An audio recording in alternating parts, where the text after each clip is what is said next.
Hello, ഞാൻ ട്രിവാൻഡ്രത്ത് ശ്രീവിദ്യയുടെ കല്യാണത്തിന്റെ റിസപ്ഷൻ വന്നിരിക്കുകയാണ്. അപ്പോൾ ഇപ്പോൾ എനിക്ക് പോകണം. ഞാൻ അർജുൻ സോമശേഖറിന്റെ വീട്ടിലാണുള്ളത്. അവിടെ TV വെച്ചിരിക്കുന്നത് കൊണ്ട് ഞാൻ വോയിസ് ഓവർ കൊടുക്കുകയാണ് കേട്ടോ ഇതിന്.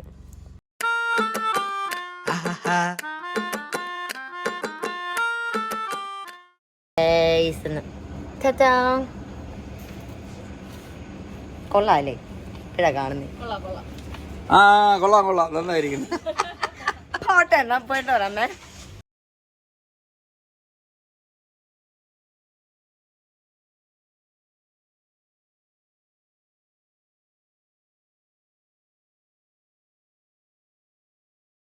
സോ ഗൈസ്, അവിടെ പ്രത്യേകിച്ച് വ്ളോഗൊന്നും എടുക്കാൻ പറ്റിയില്ല.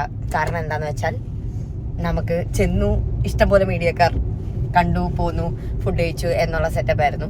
എന്നാലും വലുതായിട്ടൊന്നും കഴിക്കാനൊന്നും പറ്റിയിട്ടില്ല. അപ്പോൾ ഞാൻ ഇനിയും തിരിച്ച് അർജുനേട്ടന് ഇന്ന് കുറച്ച് പരിപാടികളുണ്ട്. എന്തോ കസിൻസ് വരുന്നു, അപ്പം അങ്ങനെ പോവുക, അങ്ങനത്തെ കുറച്ച് പരിപാടിയുണ്ട്. സോ ഇന്നത്തെ എൻ്റെ സ്റ്റേ ഞാൻ വേറൊരിടത്തേക്ക് മാറ്റിയിരിക്കുകയാണ്. അത് സർപ്രൈസാണ്, സർപ്രൈസ് കാണിക്കാനൊന്നുമില്ല. അപ്പം എന്നെ പിക്ക് ചെയ്യാൻ ഡ്രൈവർ വന്നിരിക്കുന്നു. ഡ്രൈവർ വളരെ തിരക്കിലായിരുന്നു. തിരക്കിൻ്റെ ഇടയിൽ വന്നതാണ്. അതുകൊണ്ട് ഒട്ടും സമയമില്ല. ഡ്രോപ്പ് ചെയ്തിട്ട് ഇഷ്ടംപോലെ ഡ്യൂട്ടി ഉണ്ടെന്നാണ് ഡ്രൈവർ പറഞ്ഞത്. സോ ഇറ്റ്സ് ഓക്കെ, ഇടയ്ക്കൊക്കെ വിളിക്കാൻ വരാം കേട്ടോ.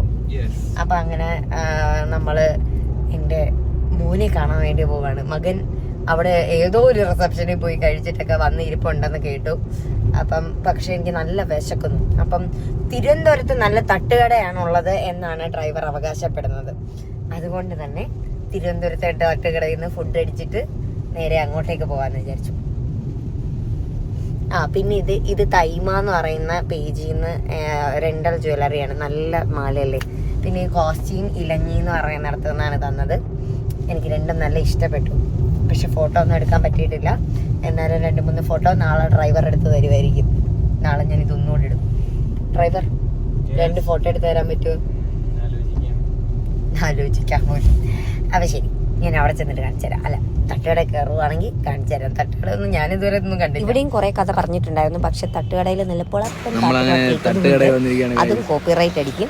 അങ്ങനെ ദോശയും ആദ്യമായിട്ടാണ് കേട്ടോ ഞാൻ രസവട കഴിക്കുന്നത്. അങ്ങനെ അടിപൊളി രസവടയും പിന്നെ ചിക്കൻ ഫ്രൈ, അത് സൂപ്പറായിരുന്നു. അതും എല്ലാം കൂട്ടി ഞാൻ നല്ല വയറ് നിറച്ച് മൂക്കുമുട്ട കഴിച്ചു.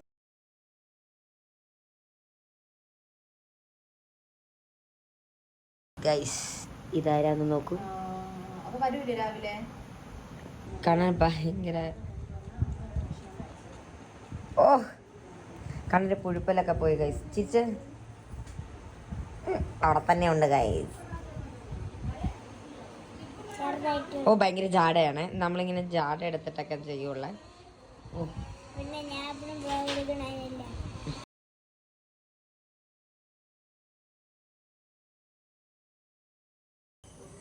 ഹായ് ഗൈസ്, അപ്പോൾ നമ്മൾ കണ്ണനെ കണ്ടു. ഇനി നമ്മൾ പാതിരാത്രി കുത്തിവരുന്ന, പാതിരാത്രി ആയിട്ടില്ല എന്നാലും റമ്മി കളിക്കാൻ പോകുന്നു. ലൊക്കേഷൻ ഓർമ്മകൾ ആയിരുന്നു.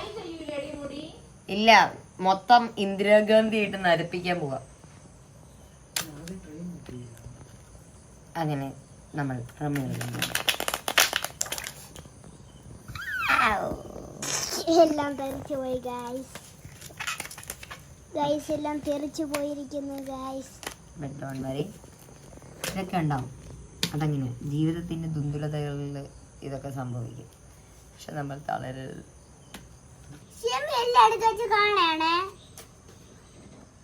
കളിക്കണ്ട പോ, നമ്മൾ രണ്ടുപേരും കളിച്ചോളാം. എല്ലാം കണ്ടിട്ടാണ് കളിക്കണത്.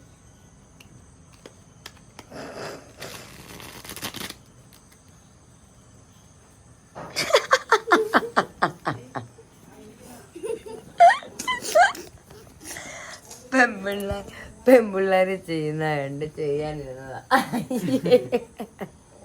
കാരണം പറഞ്ഞു വേണല്ല